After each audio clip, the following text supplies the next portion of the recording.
Fix your win rate with IFVG. I made this video back in 2025, but I have now revamped it, added some new stuff for 2026 that I've learned after coaching for about a year now with PB trading. So we're just going to get right into it. Obviously, this is going to be focused and catered towards IFVG. Here's what we're going to be covering. The bare minimum PO3 profitability killer. This is a valid setup that just traps people into losing trades. High time frame sponsorship. This is how you're going to master those continuation trades. The bare minimum mech. Another profitability killer. Stop punch, the close / entry in targets. Those are very obvious. That's the manipulation. That's the entry. And that's, of course, the distribution. So those are three key aspects. I'm going to show you how to master those.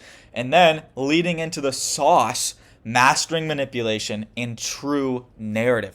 Without further ado, let's get right into the bare minimum PO3. This setup, as you can obviously tell by the diagram that I drawn out, we have minimal manipulation, you have a low time frame key level, and you have minor liquidity sweep, right? We haven't really swept anything. We haven't really hit a 15-minute gap. This is like a 5-minute gap, maybe like a 1-minute swing being taken out, right? The appeal of this setup comes from the DOL, that low time frame, low resistance leading up to the high time frame DOL, as you can see lower right here. It looks very nice. And you have that PO3 structure. We opened up, we generated liquidity, we went above that opening price. You have that open high, low close formation. Oh yeah, I'm going to cash this trade, but it loses time and time again. So here is basically what it is. Well, the bare minimum PO3 is an IFVG passing the open high low close or open low high close standard to the lowest degree. Bare minimum setups usually, I really should have put always, fall short on the manipulation. And then obviously the stuff that I said earlier, right? The bad, it lacks that high time frame significance. No manipulation. Appeal is only in the PO3 pattern. Often a fake out, high time frame manipulation offered shortly after. And I'm going to show that here in a second with the examples. How do you fix this? Well, you need to focus on high time frame significant liquidity pools for rejection, such as 15-minute gaps, 30-minute gaps, 1-hour gaps, essentially focusing on actual stuff on the high time frame, right? Don't focus on the low time frame structure. And an easy way to fix that is obviously set alerts for those high time frame spots, like have those price alerts so you don't get caught up in the low time frame fakeouts. And of course, what I said earlier with the PD arrays. Now, the examples, a lot of people will recognize this example as the 1007 from the month of January whenever I'm making this video. I think it was last week. But as you can, and we're actually going to start with this one, even though it's number 2. Stop loss lacks high time frame manipulation. Notice how this is a 5-minute gap and you have 15-minute offered above. Earlier I said, right, often a fake out, high time frame manipulation often are offered shortly after. What did we do in this setup? We chopped up, we generated more liquidity up until we hit that high time frame significance, and I actually caught like a 1 to 4 RR trade just after this. So this is a super bad trade, and of course a pattern trade as well. Pattern traders love these type of setups. The bare minimum PO3 and the bare minimum mech is notoriously loved by pattern traders, right? And then again, you can see in the bare minimum PO3 example number 1, we have a very similar scenario using that low time frame for value gap. You have a very good close, you have that high time frame liquidity below you with low resistance, but it fails. Why does it fail? Because there's no real manipulation going on, because you're using low time frame distributing gaps, that being like 5-minute gaps, 4-minute gaps, 3-minute gaps, for a high time frame candle. That's not how it works. A high time frame candle needs high time frame manipulation, such as that 15-minute gap offered just above, which I mentioned earlier. So make sure that you don't get caught up in the chop, right? This is the profitability killer. It looks valid, it seems valid, it has good risk to reward, it's aligned with the high time frame DOL, but not aligned with the high time frame manipulation. So make sure that you're not getting caught out by this, because you will absolutely burn your P&L curve and fuck that win rate, right? Moving forward, high time frame sponsorship. This is how you're going to master those continuations and avoid the invalid 5-minute caunt and take the valid 5-minute caunt. Before we get into the notes later, notice how this is all about legs, right? High time frame sponsorship is a lot more to do with the leg of price action rather than the gaps. So moving forward, high time frame sponsorship is high time frame manipulation that distributes, creating a sponsored low time frame leg, which then continues the move through low time frame retracements into a redistribution. As you can see here, we start the move with that higher time frame manipulation, run lower, and we continue that DOL or that distribution, with a retracement on the low time frame.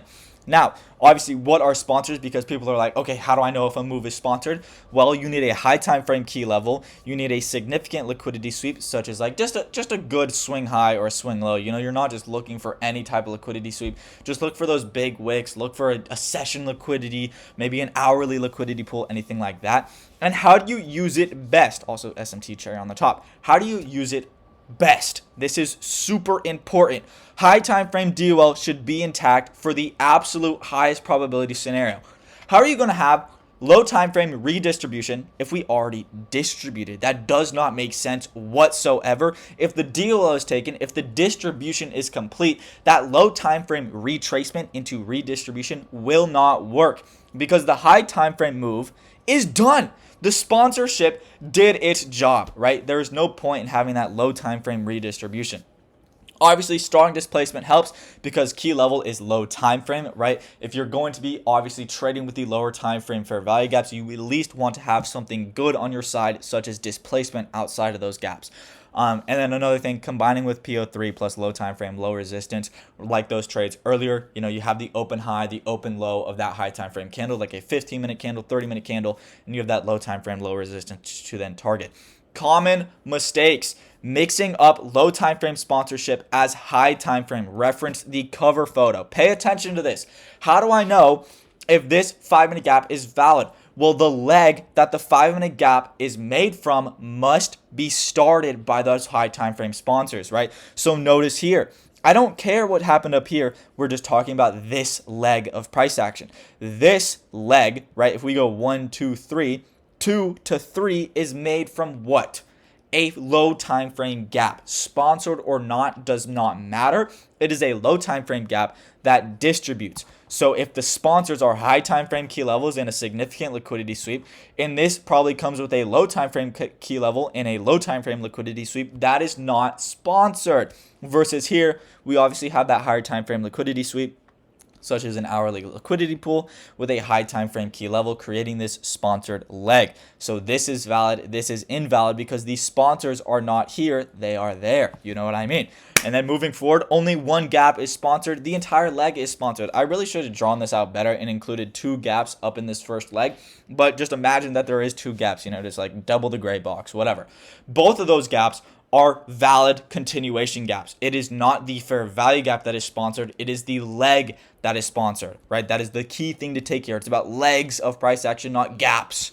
Anyway, make sure high time frame sponsor is valid and not inverse. This essentially just refers to your sponsor, right? Make sure that the 1 hour gap or the 4 hour gap that you're using as your high time frame sponsor did not get inversed, because that will lead to a lot of invalid trades and of course lowering that win rate.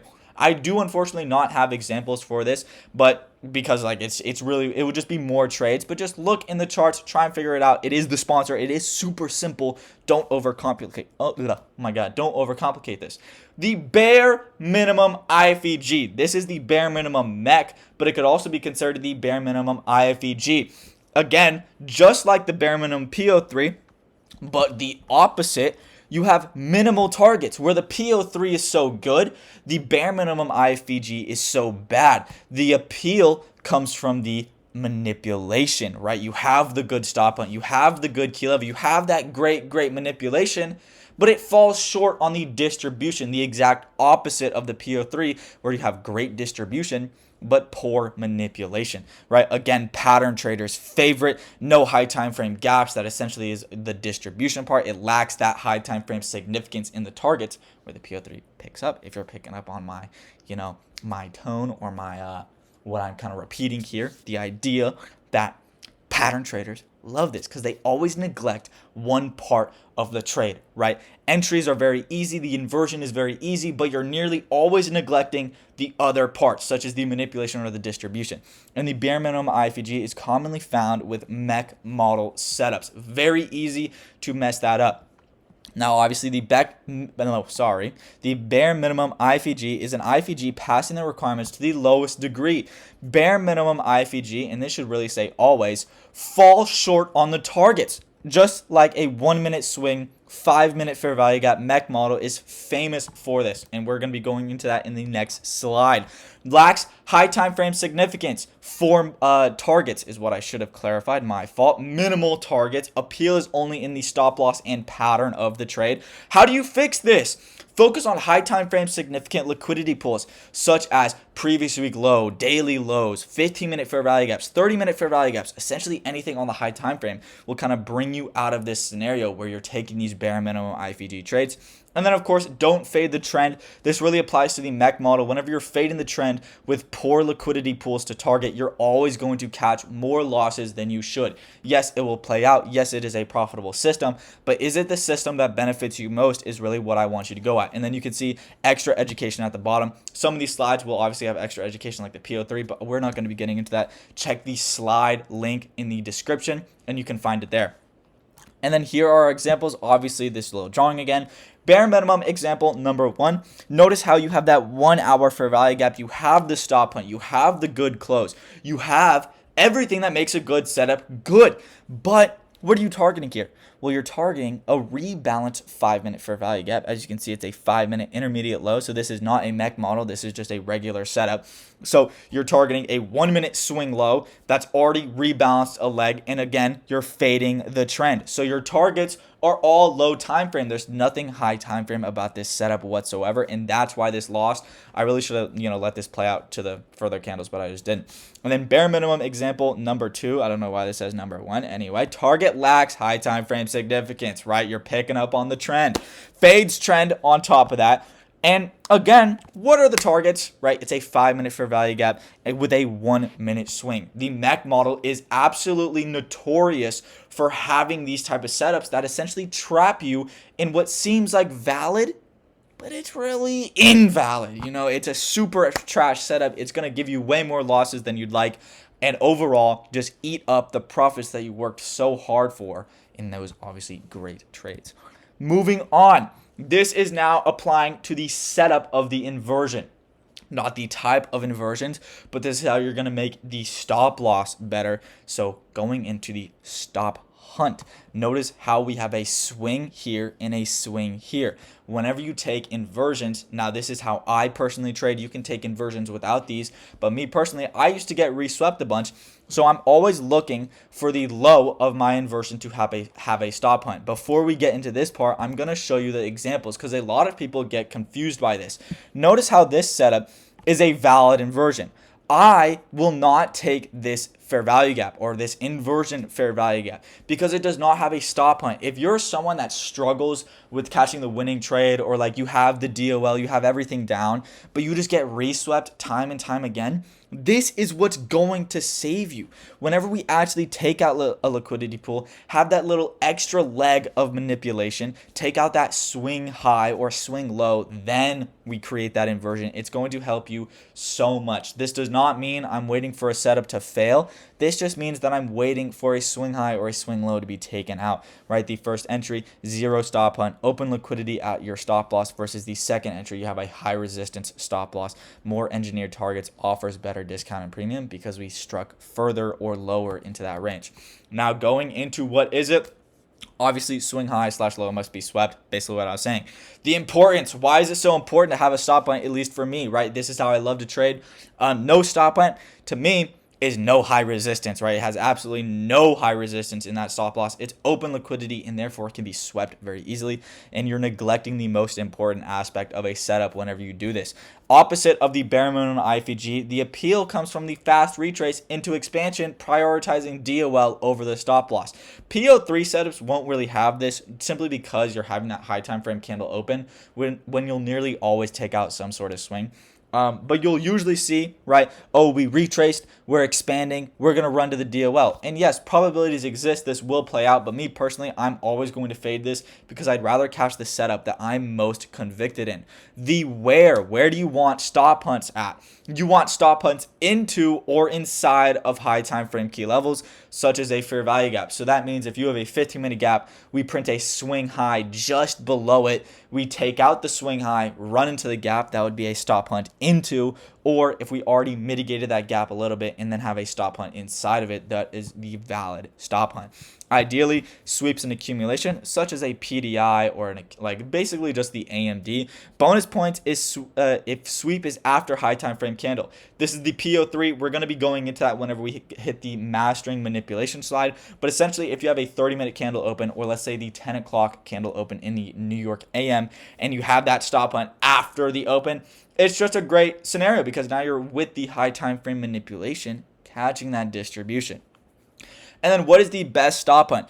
A stop hunt that sweeps a wick or a swing high, swing low, and only prints a wick. Sorry, I said that wrong. It only prints a wick. This is the turtle soup. If you notice here, whenever we sweep this high and we only print a wick, that is a turtle soup, right? You don't want any body closure above, any body closure below. Whenever we're only printing a wick, that shows strong rejection, and that is what a turtle soup is if you're not informed on what that is. Obviously, it shows most strength through a fast reaction into distribution. Stop loss should offer 0 open liquidity and 0 unmitigated imbalances. And I gave you a little video explanation here. We're not going to be going into that. Just watch or click the template link in the description to find that yourself. And then obviously the examples, what we went over earlier, right? You have the retracement, you have that quick distribution, but it fails because why? You obviously have open liquidity at your stop loss versus if you had this, it would play out. And now I don't have this chart example played out, and I really should, but we sweep this and then we instantly take out the targets right after.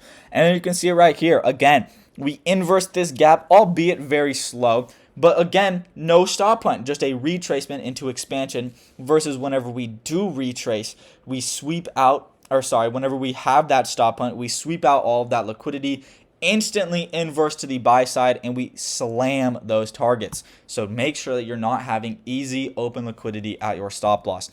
Moving on to the closure, this is going to be the entry and arguably one of the most important aspects of how to make sure that you're on the winning trade of an inversion.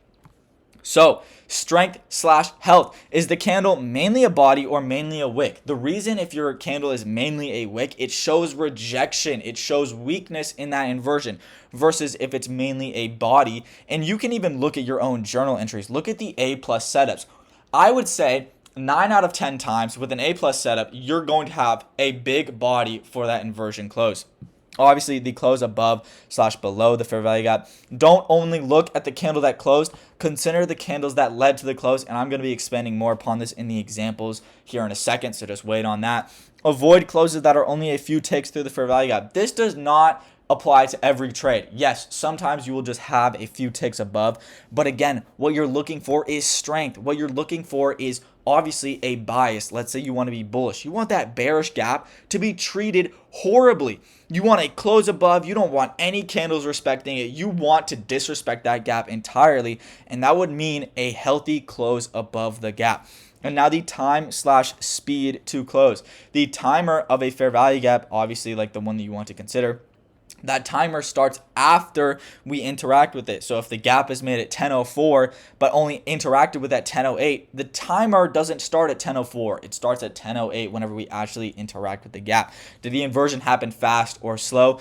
Good rule of thumb is you want your inversion to happen in less than 4 candles. Again, referencing what I said earlier, you want to disrespect that fair value gap. So if it takes multiple candles to move through a low time frame gap, right? Think about it like this. You have a 15-minute key level, you have a 1-hour key level, you have a 4-hour key level. Why is it taking multiple candles, right, 5 minutes to get through a 1-minute gap? How is your 4-hour key level losing to a 1 minute? That is horrible, right?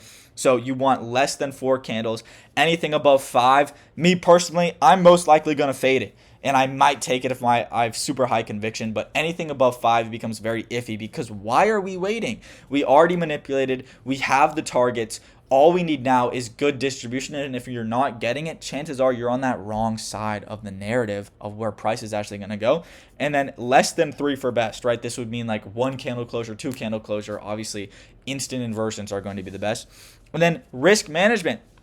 Closures that jeopardize RR or close to break even can be avoided.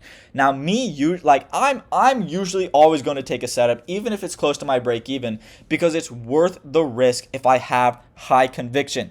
I'll hold for a 1-to-1 and pray that it doesn't return back to my entry. Obviously, if you have crazy displacement where you're already next to your break even, chances are, if you're on the winning side of the market, you're going to have crazy displacement through that break even as well. Only go break even when reversal probability is high. This is going to be a huge killer for profitability, because break evens should be used to save you from losses. But a lot of people go wrong and they use break evens incorrectly and they save themselves from winning trades. That doesn't make any sense. Why would you want to save yourself from a winning trade?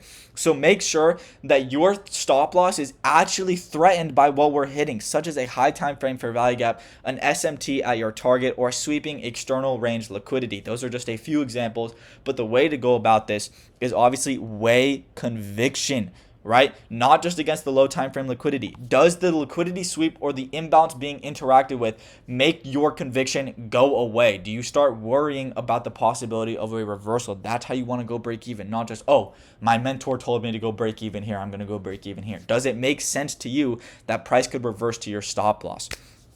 And then obviously, weigh conviction. Like, let's say it's a 3-minute gap. Do you think the 3-minute gap is of course going to run your stop loss, or do you think that price should inverse that gap? If you think price should inverse that gap, don't go break even. Super simple. Execution: once closed, immediately market order. Setting a limit order may get you that better RR. You might get that 1 to 2, but price is way less likely to retrace into an IFVG whenever we have everything there, right? We have the healthy close, we have the manipulation, the stop hunt, the easy DOL. Price is not waiting anymore. We've already manipulated, we have the DOLs intact, and now we're disrespecting the opposing bias. What else are you looking for? Get in the trade, or you're going to miss setups in the long run. Do not get caught by dumb stuff like this. And then here are a few examples. Right, example number 1, we hit that gap, we put in that manipulation leg with the SMT, instant inverse. And then notice how with this displacement, we continue it and we slam TP instantly.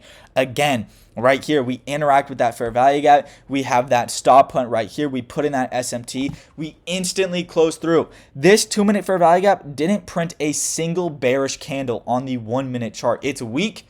It's insignificant. That's exactly what you want to see. And notice how we take this this TP up here with relatively no resistance. We had a tiny retrace, and again, notice no break even. A lot of people took this trade and they went break even here, and then obviously got taken out right here once we took this high, because they're just impatiently going break even, right? They want to take risk off. They want to make their emotions, calm down, all that stuff. But I held, right? I held for a 1-to-1 where a ton of people got an avoidable break even, right? They saved themselves from a win. And then example number 1 of what you don't want to do. Notice how we have a huge rejection wick and we barely closed below the gap. I think we closed through it by like a tick. And again, huge rejection wick versus what happens up here. Now this was I believe this was like a 1-minute close above. But we swept out and then we got an instant inversion and then we distribute, right? Because price is actually having that strong displacement versus here, price isn't entirely sure. Right? We're still rejecting. We're still somewhat respecting bullish whenever we should be absolutely disrespecting bullish to then run bearish. And then example number 2, this is relative to the time to close. We interact with the gap right here, and this is the 1 minute. So why would it take so many candles after hitting your key level, right? It takes 1, 2, 3, 4, 5, 6, 7 candles to inverse. So it took 7 minutes after your supposed manipulation to get your entry. That shows weakness, that shows hesitation, that shows that you're not on the right side of the market. Again, what are we waiting for? We have everything done. We've manipulated. We have the DOL. All we need now is the distribution. So why is it taking 7 minutes and we're holding a 1-minute gap that entire time whenever we supposedly did everything that you're looking for? You're going to catch so many losses unless you pay attention to this. Moving on to the distribution. How do I make sure that I'm always catching the correct DOL? Well, think about the why of your targets. Why should that liquidity pool be taken? Why should we rebalance? Why should this be our manipulation? Why should my stop loss be safe? Well, why should that liquidity be taken? Refers to previous day liquidity. You can use trends with this. I'm actually going to be showing you all this on the chart here in a second whenever we get towards the later part of the slideshow. So just wait on this because you do need a chart explanation. But If you'd like a video explanation right now, click the template link in the description and you can watch this right here. Now, moving on, because of course we're going to cover this later, low resistance liquidity and high resistance liquidity. This is also going to tie into the why of your targets. If you have unswept liquidity, oh, my computer is about to die. If you have unswept liquidity, unmitigated fair value gaps, and you have a trend towards those, that's why that liquidity pool could be taken. More importantly, if we're delivering from manipulated liquidity, that's a reason why we could reject and draw. I'll be expanding on this in the last slide with true narrative more. But essentially, whenever you're targeting low resistance with high resistance, you're putting the highest probability scenario to win. Obviously, you don't want to be targeting high resistance, right? Swept liquidity, mitigated gaps. The stuff that the market seeks is not there. So why would you want to target something that's not there whenever you could target something that is there, such as unswept liquidity, unmitigated fair value gaps? Significance, right? Focus on high time frame liquidity pools such as 1 hour intermediate highs and lows, previous day high, previous day low, data highs, data lows, session liquidity, anything like that. And any significant wicks or basically structure that you see on the high time frame, don't pattern trade these liquidity pools. Make sure that they make sense to actually draw to them. And then of course, the targets align with the high time frame internal range liquidity and external range liquidity phase, right? Markets move from internal liquidity points such as fair value gaps to liquidity pools, right?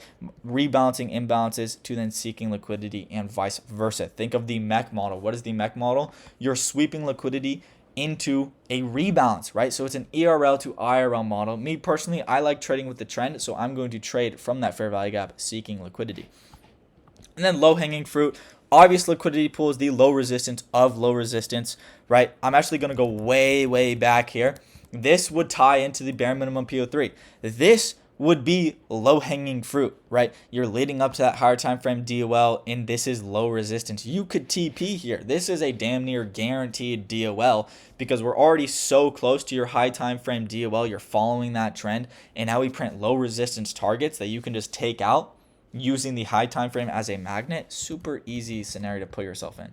So definitely just focus on that, and you can get really easy trades that just slam your targets. Moving on to mastering manipulation.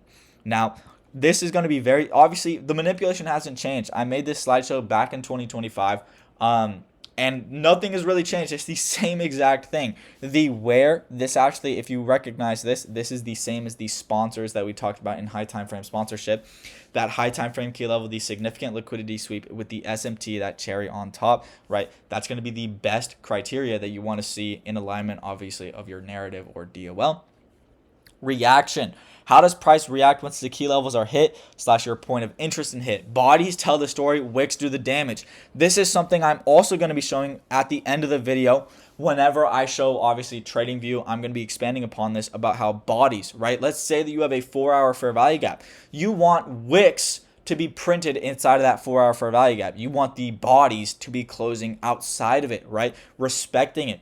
Bodies tell the story in the form of, okay, we're respecting this gap, and the wicks do the damage as in mitigating that gap, maybe sweeping liquidity within that gap, right? That means the manipulation, right? But then the bodies show, okay, yeah, I'm respecting this bullish gap, I'm disrespecting this bearish gap, and so forth. PO3, right? The time aspect of trading. Did your manipulation happen after a high time frame candle opened, such as 9:30, 10 o'clock, or 10:30? And one thing to note with this, if you're entering 1 to 5 minutes prior to a high time frame candle opening, this lowers win rate an insane amount, because what do high time frame candles do? You can simply look at the data, look at the charts over months and months and months, and you can see multiple examples of 10 o'clock running higher, manipulating, and then running lower, right? That open high, low close formation happens again and again and again and again. So if you're entering just prior to it, let's say you're taking a short position and 10 o'clock opens 3 minutes after that, you're basically expecting a distribution within 3 minutes. And if that doesn't happen in 3 minutes, 10 o'clock is going to open, take out your stop loss. Let's say if there's a 15-minute gap, printed out your stop loss now. It's going to take that out. Sorry, I just burped. It's going to take that out, get its manipulation, and then run lower. So this will lower win rate an insane amount. Do not enter 1 to 5 minutes prior to a high time frame candle opening unless you want to dump your win rate in the absolute garbage, right? True manipulation. What is true manipulation? A lot of people get this messed up. I do not look for this in every single setup, but nearly every setup I take has true manipulation. But if I have high conviction, I will disregard this. I wanted to say that before I got into this because I had a lot of questions from the last time I made this video. True manipulation is when both pairs sweep high time frame significant liquidity and hit a high time frame fair value gap. That does not mean it has to hit the same gap or the same liquidity pool. You just want to have the where appeased on both assets. And SMT does not void this, right? I wrote this little thing on the right. SMT does not replace true manipulation criteria. Both pairs must still sweep high time frame liquidity and hit a high time frame gap. So let's say NASDAQ opened and it just stayed where it's at. It didn't move higher, didn't move lower, but ES did, right? ES hit a 15-minute gap. ES swept out the pre-market accumulation. So ES did do the where, right? It did manipulate, but you don't bring NASDAQ obviously into a valid situation just because ES did it. Both pairs must do something. Both pairs must manipulate. And then obviously the highest probability setup is going to be true manipulation with a plus stop hunt, a displacing close aligning with the high time frame DOL and IRL to ERL phase. Just a little sauce for y'all. And then I do have examples. Again, I'm not going to go into this. I'm just going to let y'all watch this on your own. Click that link in the description for the slideshow. And then this is, this one is actually, how do I get past this? And then this, okay, there we go. True narrative. All right, this is going to be the weirdest part of this video, right? Because true narrative is very hard to teach because you're basically trying to teach someone discretion or like how to read the market. How do you understand where we're going, why we're going? And I'm going to be showing a chart example and recapping the stuff that I mentioned earlier, right? This is the end of the video. This is the end of the slideshow. You made it. Congrats. Go ahead and drop a comment. I don't know, say something. I don't know how these YouTubers do it. Anyway, the key to high probability narrative. NASDAQ and ES have correlated DOLs. And again, this is not going to be taught through a slideshow. I'm going to be showing y'all something on the charts because narrative cannot just be explained with a few bullet points, right? But one thing I do want y'all to know is the availability of draws. This is it in a simplicity format. Nothing below, everything above. Remember earlier on the DOL slideshow, whenever I somewhat referenced this, we're going to be expanding upon this in a second, ties into why we draw, why we reject. And then true narrative. True narrative is when both pairs have the same justified DOL and IRL to ERL phase. So this is where we go onto the chart because, again, this cannot be taught through a slideshow, unfortunately, only through a chart example. So we got trading view open right here. What am I about to do? Well, I'm about to teach you, first off, the availability of DOLs. And more importantly, right, if I just slap up ES real quick, you can see that both are leaning bullish at this point. You can notice, sorry, let me just get my chart set up. You can notice both pairs are obviously in a bullish trend. Both pairs have a reason to draw higher, which I'm about to explain, right? So both pairs have a correlated reason for being bullish at this point. Now, availability of DOLs. So we know that the market draws to external and internal range liquidity pools, right? So imbalances and liquidity. So let's simply just look at what we have available to us. Well, this low right here is previous week low. So we swept out a high time frame liquidity pool and we've swept out numerous little 4-hour swings. So the only available liquidity pool beyond this is obviously previous week low way over here. And then a manipulated low right here. As you can see, we have this little AMD format. So your reason or your availability of liquidity pools below you is very minor, right? It's swept out liquidity and very far away liquidity pools such as that previous week low. So let's go into imbalances, right? What do we have below us for imbalances? Well, we actually have nothing. We have an entirely mitigated 4-hour fair value gap right here. Notice how the bodies, right, what I referenced earlier, the bodies are respecting the CE of the gap while the wicks are doing the damage. And even more so with this other fair value gap, right? So we've mitigated imbalances and we've swept liquidity. So it is valid to say that there is a lack of available draws below. And then obviously referencing those bodies and the wicks, we're wicking all the way lower. Notice how we hit CE. Let me go ahead and draw this box perfectly. We wick CE, immediately reject up, close, super displacing, and this is super obvious, right? And now into what we have above. So if we have swept liquidity in mitigated gaps below, what is available above us? Well, we have unswept liquidity. We make a 4-hour swing and then a 4-hour failure swing. So we have stacked liquidity. So we have an availability of liquidity above, as well as an unmitigated gap. So the narrative here is very obvious. We're respecting bullish gaps. We're closing out of this low time frame range. If you go on the 1 hour, what are we doing to these 1 hour gaps? We're disrespecting them, right? This 1 hour bearish gap had no significance on price. It printed one wick, then the next candle absolutely blew through it. This liquidity sweep right here did nothing to price. This is not a liquidity sweep. This is a liquidity run, and we have a very strong break of structure above. Again, what is this bearish gap doing? And this is in a premium. This is in the most premium part of this leg right here. It does nothing to price. You can see this next candle right here absolutely blew through it until we took our draws, and then we retraced, and then we continued bullish afterwards. So using the bodies, using the availability, or the candle bodies, I should say, right? That includes the wick. Using the availability of DOLs helps you understand and master narrative. This is very hard to teach, and the best teacher of narrative is going to be yourself. It's going to be your experience. It's going to be your journal. I wish I could just take my brain out and give it to y'all, but I can't, right? So this is the easiest way to go about it. The simplicity, obviously the availability of draws. Do ES and NASDAQ have a reason to go higher or lower? And obviously, what are the bodies telling you? And then that's it for the video. See how simple this is? I really don't want to make my content that confusing. I don't want to, absolutely flood your brains with just a bunch of BS. This is the easiest way to improve your win rate. And yeah, if y'all have any questions, let me know in the comments. I will check that out. And thank you, right? Shout out to Jacob. He did help me make this slideshow way back when, but obviously I revamped this myself. But yeah, I hope y'all enjoyed. Make sure you like, subscribe, do whatever, leave a comment, and I hope y'all enjoyed.